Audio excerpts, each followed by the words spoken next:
मधुर आवाज चैनल में आपका स्वागत है। हमारी आज की कहानी है स्वाभिमान की जिंदगी।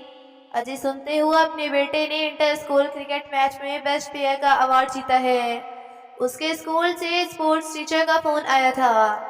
वह चाहते हैं कि स्टेट लेवल पर खेलने के लिए उसे एक अच्छी क्रिकेट एकेडमी ज्वाइन करवाई जाए। शोभा ने अपने पति रोहित को चाय का कप देते हुए कहा तो रोहित हैरानी से कहने लगा, अरे वाह, हमारे बेटे ने तो कमाल कर दिया। हाँ, वह सब तो ठीक है, लेकिन एक परेशानी है।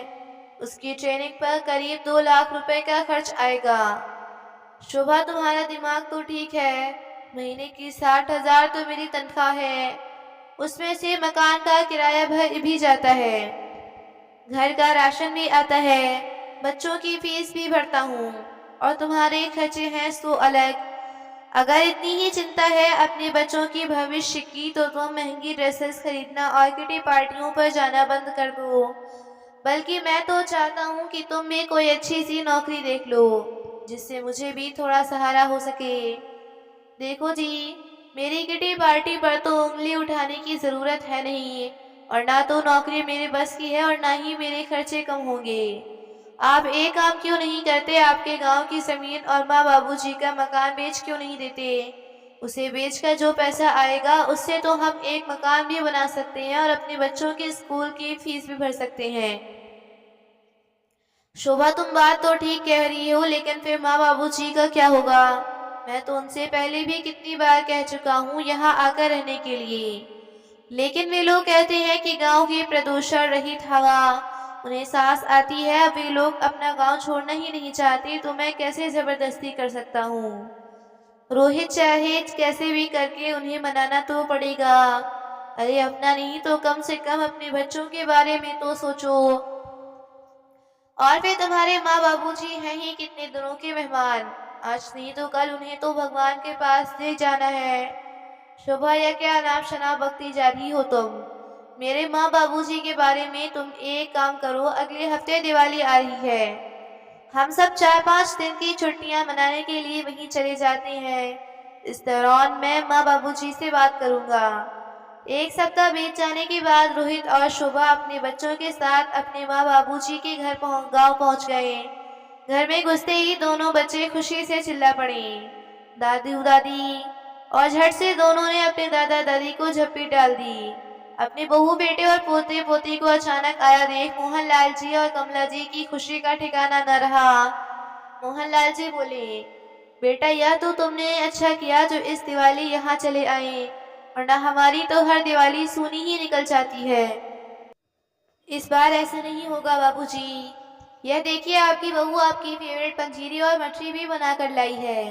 रोहित ने कहा तो शोभा भी बोली, माँ, मैं चाय बनाकर लाती हूँ, फिर एक साथ बैठकर खाएंगे। वाह बेटी, जीती रहो, दिल खुश कर दिया तुमने। कमला जी और मोहनलाल जी अपनी बहू को ढेरों आशीर्वाद देने लगे। 3 दिन शोभा को अपनी सासू माँ की खूब सेवा की, अपने सास ससुर को बढ़िया पकवान बनाकर खिलाए। रोहित भी अपने पिता की दवाइयों और खाने का ख्याल रखता। एक दिन डिनर करते हुए मोहनलाल जी अपने बेटे से पूछने लगे, बेटा, शहर में सब कैसा चल रहा है? रोहित बोला, बस बाबूजी, क्या बताऊं, आमदनी अठन्नी और खर्चा रुपया। आधी तनख्वाह तो किराए में ही निकल जाती है। समझ नहीं आता बाकी के खर्चे कैसे पूरे करूं। उसी समय रसोई घर में रोटियां सेकती शोभा यह बातें सुनकर तुरंत आ गई और मौके पर चौका मारने के इरादे से बोली, माँ बाबूजी, क्यों ना हम एक काम करें, यह गांव का मकान बेच देते हैं और वहाँ बड़ा घर लेकर हम सब मिलजुल कर रहेंगे। आखिर आपको भी तो अपने बच्चों से सेवा पाने का अधिकार है। जो बात रोहित कहने से झिझक रहा था, शोभा ने तुरंत बोल दी। तो रोहित भी उसकी हाँ में मिलाते हुए कहा, मकान ही क्यों, मैं तो कहता हूँ बाबूजी, यह जमीन भी बेच दें तो इतना पैसा हो जाएगा कि हम शहर में भी बहुत बड़ा मकान खरीद सकती हैं। बेटा, बहू की बातें सुनकर मोहनलाल जी को बहुत खुशी हुई और तुरंत इस बात के लिए हामी भर दी। जबकि कमला जी थोड़ी परेशान हो गई और खाना खाने के बाद रात को जब अपने कमरे में आई तो अपने पति से कहने लगी, सुनिए जी, बात तो बच्चों की ठीक है, और मैं भी ये जानती हूँ कि मेरे बेटा बहू बहुत अच्छे हैं और इस बार तो बहू ने मेरा दिल ही जीत लिया।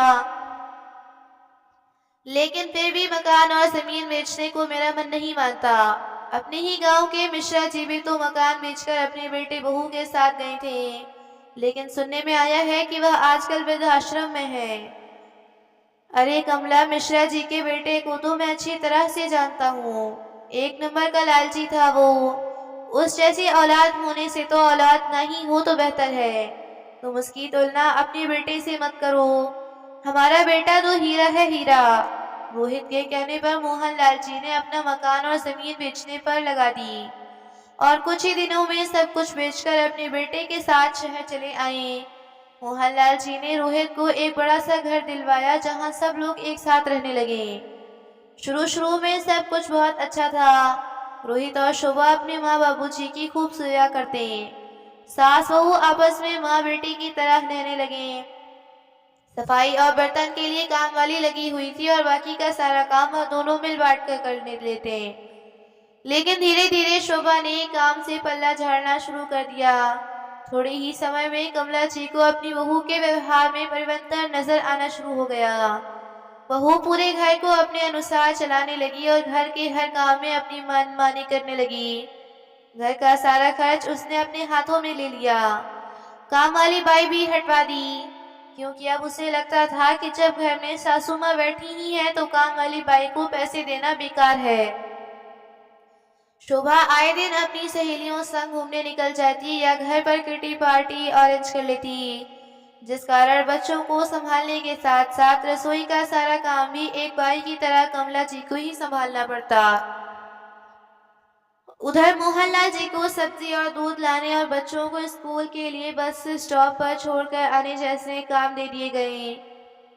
वैसे तो कमला जी दिन भर काम में लगी रहती थी, लेकिन आज सुबह से ही उनकी कमर में थोड़ा दर्द था। सफाई करने और खाना बनाने से लेकर बर्तन धोने तक का सारा काम करते करते रात तक कमला जी की कमर में इतना तेज दर्द होना शुरू हो गया कि वे दर्द से कराहने लगी। अपनी पत्नी की ऐसी हालत देखकर मोहनलाल जी से रहा न गया। अगले दिन उन्होंने अपने बेटे से साफ साफ कह दिया कि अगर बहू से काम नहीं होता तो सफाई और बर्तन के लिए एक काम वाली बाई लगा दो, क्योंकि इस उम्र में तुम्हारी माँ इतना काम नहीं संभाल सकती। लेकिन बाबूजी, आप तो जानते हैं कि मेरी तनख्वाह पहले जितनी ही है। मेरे पास इतना पैसा नहीं कि मैं काम वाली बाई का खर्च उठा सकूं। और वैसे भी माँ और शोभा मिलकर सारा काम कर लेते हैं, आप शांति बनाए रखिए। लेकिन बेटा, घर का लगभग सारा काम तुम्हारी माँ ही करती है।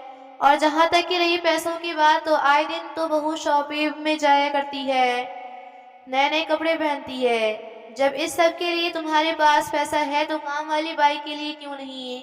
आखिर तुम्हारी माँ भी इंसान ही है। अपने ससुर के मुंह से यह बात सुनते ही शोभा तमतमा उठी। बाबूजी, आप कैसे कह सकते हैं मेरे बारे में ऐसा? मैं दिन भर घर का काम करती हूँ और अगर दिन में थोड़ी देर के लिए अपनी सहेलियों के साथ बाहर चली जाती हूँ तो इसमें हर्जी क्या है? और फिर आप दोनों दिन भर करते ही क्या है?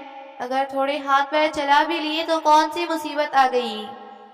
बहू की बातें सुनकर कमला जी और मोहनलाल जी अवाक रह गए और उनका बेटा रोहित गुस्से भरी निगाहों से उसे कमरे में आने का इशारा करने लगा। जैसे ही शोभा कमरे में आई, रोहित बोला, शोभा थोड़ी तो शर्म करो। उनका ही सब कुछ लूट कर आज तुम उनसे वैसे बातें कर रही हो। रोहित की बात सुनकर शोभा भड़कते हुए बोली, तो क्या गलत कह दिया मैंने? उनके कारण मैं अपने आप को नहीं बदलूंगी। मैं पार्टी में भी जाऊंगी और लेटेस्ट डिजाइन के कपड़े भी खरीदूंगी। और अगर उन्हें एतराज है तो वे लोग अपने गांव वापस जा सकते हैं। तुम ऐसा कैसे कह सकती हो शोभा? वे लोग केवल हमारी खातिर अपना सब कुछ बेचकर यहाँ आए थे और तुम्हें भी मालूम है कि उनके यहाँ रहते हुए तुम्हें कितनी सहूलियत है। बढ़िया खाना, घर की साफ सफाई, बच्चों की देखभाल और घर की चौकीदारी, सब काम तो कर देते हैं। मुझे सब मालूम है, लेकिन जो तीखी बातें उन्होंने आज मुझे सुनाई हैं, उसके बाद तो मैं उन्हें यहाँ हरगिज नहीं रहने दूंगी। अपनी पत्नी के मुंह से ऐसी बातें सुनकर अपना सिर पकड़कर रोहित बैठ गया। लेकिन अब शोभा ने तय कर लिया कि वो अपने सास ससुर को चैन से नहीं रहने देगी। आज मोहनलाल जी और कमला जी की शादी की सालगिरह थी।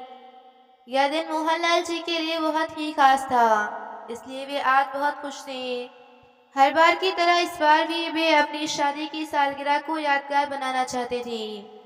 इसलिए मोहनलाल जी सुबह सुबह ही नहा धोकर तैयार हो गईं।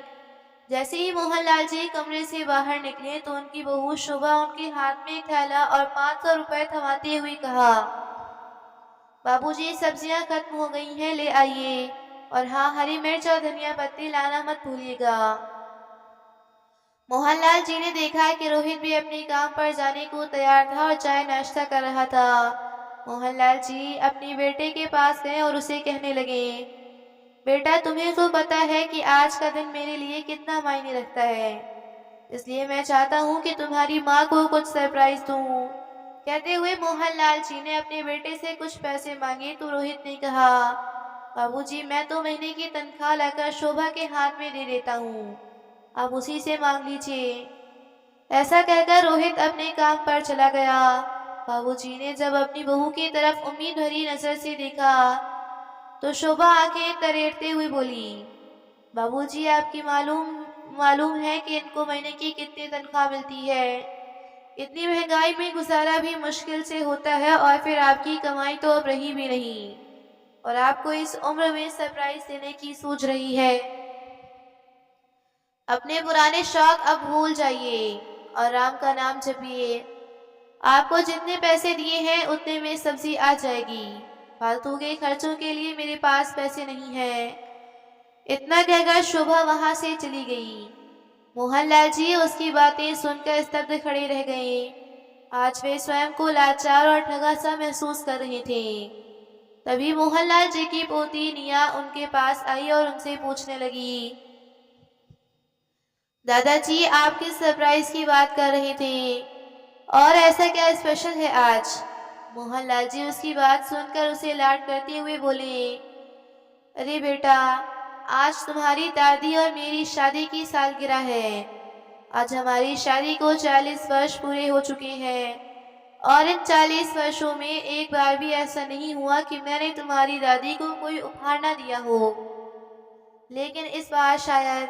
कहते कहते अचानक मोहनलाल जी का गला भर आया और वे थैला और पैसे उठाकर सब्जियां लेने के लिए चल दिए। सब्जियां खरीदते खरीदते भी उन मोहनलाल जी के कानों में उनकी बहू द्वारा बोले गए मिर्ची जैसे तीखे शब्द लगातार गूंज रहे थे और सोचने लगे, लोग कहते हैं कि अच्छा कर्म करो तो अच्छा फल मिलता है, लेकिन हमने तो कभी किसी को कोई दुख नहीं पहुंचाया, पूरा जीवन बच्चों की खुशी के लिए बिताया और आज ऐसी हालत हो गई है कि पत्नी को उपहार देने के लिए जेब में 500 रुपए भी नहीं है। सब्जियां खरीदकर जब मोहनलाल जी वापस आने लगे तो देखा कि एक दुकान पर कुल्हड़ वाला दूध बना रहा था। सोचने लगे कि कुल्हड़ वाला दूध तो कमला को बहुत पसंद है। गांव में रहते हुए जब भी शाम को टहलने निकलते थे तो लाला की दुकान पर रुककर कुल्हड़ वाले का दूध आनंद करते थे। शोभा ने सब्जियों के लिए जो पैसे दिए थे उसमें से 50 रुपए बच गए थे, तो मोहनलाल जी ने कमला जी के लिए दूध खरीद लिया और संतुष्ट दिल से घर लौट आए। मोहनलाल जी को पसीने से तरबतर देख कमला जी अपने आंचल से उनका चेहरा पोंछने लगी। इस उम्र में इतना काम करने की क्या जरूरत है? अब से आप आराम करेंगे, यहाँ सब्जी की रेहड़ी आती है, थोड़ी महंगी सही, हम लोग यहाँ से सब्जी खरीद लेंगे। अरे कमला, वह सब छोड़ो, देखो मैं तुम्हारे लिए क्या लेकर आया हूँ। मेरी जीवन संगिनी, तुम्हें हमारी शादी की सालगिरह बहुत बहुत मुबारक हो। यह कहते हुए उन्होंने कुल्हड़ वाला दूध कमला जी की तरफ बढ़ाया। कमला जी मुस्कुराकर बोली, आप भी हद करते हैं। जीवन में इतनी परेशानियां हैं, फिर भी आप किसी न किसी तरह मेरी जिंदगी में मिठास घोल देते हैं। बाबूजी, मैंने आपको धनिया पत्ती और हरी मिर्च लाने को कहा था, वो कहाँ है? बोलते हुए उसकी नजर कमला जी की तरफ गई और उनके हाथ में कुल्हड़ वाला दूध देखते ही भड़क पड़ी। अच्छा, तो वो पैसे आपने माँ जी के लिए दूध लाने में खर्च कर दी। शर्म नहीं आती आपको इस उम्र में चोरी करते हुए? कमला जी बोली, बहू इसमें उनका कोई कसूर नहीं है, यह तो केवल मेरी खुशी के लिए मेरा मनपसंद दूध खरीद कर लाए थे। ये बात चल रही थी कि अपने दादा दादी को एनिवर्सरी का तोहफा देने के लिए उनका पोता पोती बगीचे से कुछ फूल तोड़कर उनका एक गुलदस्ता बनाकर ले आए और बोले, दादू दादी हैप्पी एनिवर्सरी। कमला जी और मोहन लाल जी अपने पोता पोती को ढेर सारा आशीर्वाद देने लगे। अपने बच्चों का दादा दादी के साथ लगाव देकर शोभा जनबुन कर कोयला हो रही थी। उसके कान में पड़कते हुए बोली, जब देखो अपने दादा दादी के आसपास मंडराते रहते हो, कोई पढ़ाई लिखाई नहीं है क्या? चलो यहाँ से। तभी रोहित घर में आया और बोला, जब भी घर आता हूँ बस कलेश, अब क्या हो गया? तो शोभा ने चिल्ला चिल्लाकर उसे सारी बात बताई। उसकी बात सुनकर रोहित अपने माँ बाबूजी के पास आया और बोला, आप दोनों इस घर में शांति से नहीं रह सकते क्या? जब से आप लोग आए हैं मेरा तो जीना दुश्वार हो चुका है। और बाबूजी आपकी कमाई अब रही नहीं तो अपने मेरे शौक पूरे करने लग गए हैं। यह बातें सुनकर मोहन लाल जी को गुस्सा आया और वह बोले, तुम्हारी हिम्मत कैसे हुई हम लोगों से इस तरह बात करने की? यह मत भूलो कि केवल हमारी वजह से आज तुम लोग इस घर के मालिक बने बैठे हो। तो कोई एहसान नहीं किया आप लोगों ने, सभी माँ बाप अपने बच्चों के लिए करते हैं। ये कहते हुए गुस्से से तिलमिलाता रोहित अपने पैर पटकते हुए अपने कमरे में चला गया। कमला जी और मोहन लाल जी अपने बेटे बहू के रवैये पर हैरान थे। मोहन लाल जी की नजर अपनी पत्नी की ओर गई तो देखा उसकी आंखों में आंसू थे। बस अब बहुत हुआ, यह सोचकर मोहन लाल जी अपनी अलमारी खोलकर कुछ टटोलने लगे। अगले दिन सुबह जब रोहित नौकरी पर जाने के लिए तैयार होकर जूते पहन रहा था तो देखा मोहन लाल जी अपने थैले में कुछ कागज रखते हुए बाहर की ओर निकल रहे थे।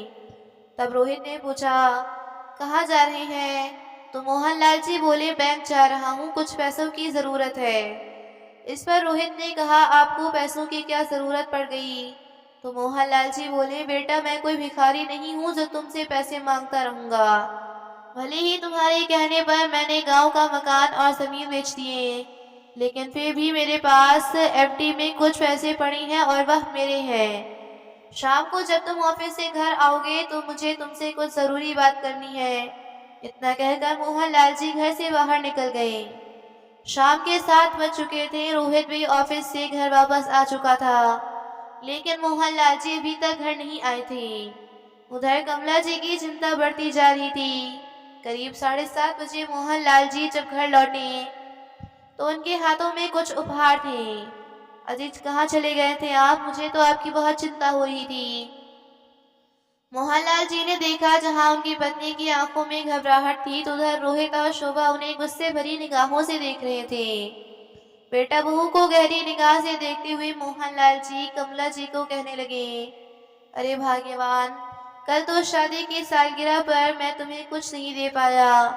तुम्हारी सभी साड़ियाँ पुरानी हो गई थी ना, तो आज मैं तुम्हारे लिए तुम्हारी मनपसंद सिल्क की साड़ी लाया हूँ और तुम्हारी पसंद की दाल मखनी और पनीर की सब्जी भी लाया हूँ। जो सेलिब्रेशन हमने कल नहीं किया वह आज करेंगे। हमें किसी की 4 बातें सुनने की कोई ज़रूरत नहीं।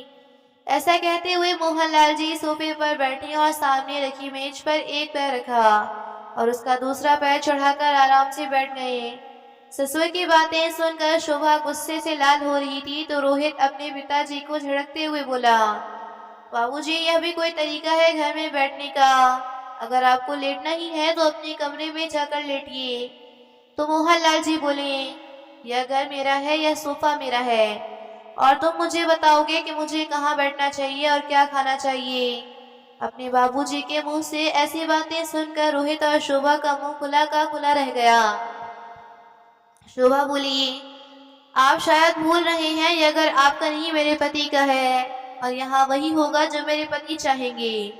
शोभा के मुंह से जिल्लत भरी बातें सुनते हुए भी मोहनलाल जी उसी आरामदायक अवस्था में बैठे रहे और बोले, पूछो अपने पति से कि यह घर किसके नाम पर है। टैक्स बचाने के चक्कर में उसने अपनी माँ, जो कि महिला सीनियर सिटीजन है, उनके नाम पर रजिस्ट्री करवाई थी और मैं भी यही चाहता था कि यह घर तुम्हारी माँ के नाम पर ही रहे। इसलिए मैंने ही उसे यह सुझाव दिया था।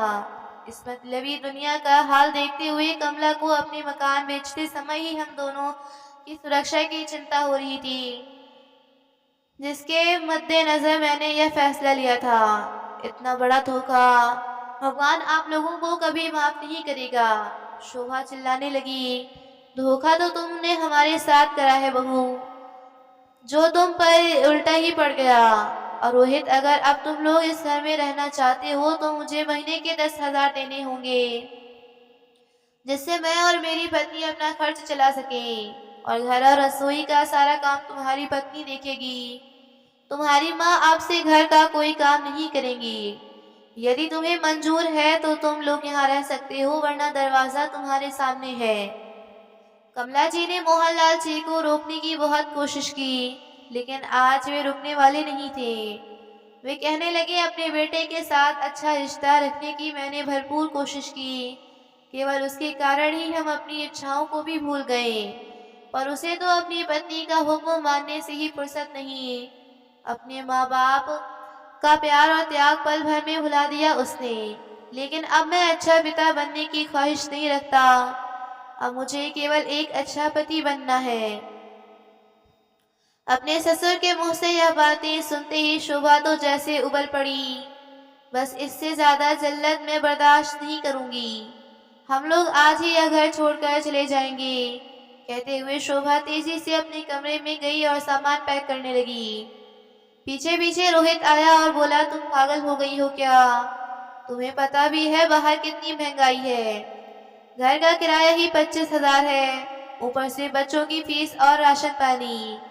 हमारी फिर से वही हालत हो जाएगी जो पहले थी। और वैसे भी सारा किराया धरा तुम्हारा है। मैंने तुम्हें कितनी बार समझाया था कि माँ बाबूजी का ही सब कुछ लिहाज कर लो, उनसे बदतमीजी मत किया करो, लेकिन तुम नहीं मानी। अब जब पानी सर से ऊपर चला गया तो यह सब तो होना ही था। अब भुगतो। रोहित की बातें सुनकर शोभा का सिर चकराने लगा और वह सिर पकड़कर धम से बिस्तर पर बैठ गई। उसे अपनी गलती का एहसास हो चुका था, लेकिन अब कुछ नहीं किया जा सकता था। मोहनलाल जी ने जो करना था वो कर चुके थे और अपनी पत्नी के साथ बैठकर अपना पसंदीदा भोजन कर रहे थे। अब मोहनलाल जी ने अपनी पत्नी को भी समझा दिया कि अब खुद के लिए जीना शुरू कर दो और ठाठ से जियो। उस दिन के बाद से मोहनलाल जी और कमला जी अपने पोता पोती के साथ बैठकर टीवी देखते, खाते पीते और जिंदगी का आनंद उठाते। तो दोस्तों, आपको ये कहानी कैसी लगी, लाइक कमेंट करना बिल्कुल ना भूलिएगा।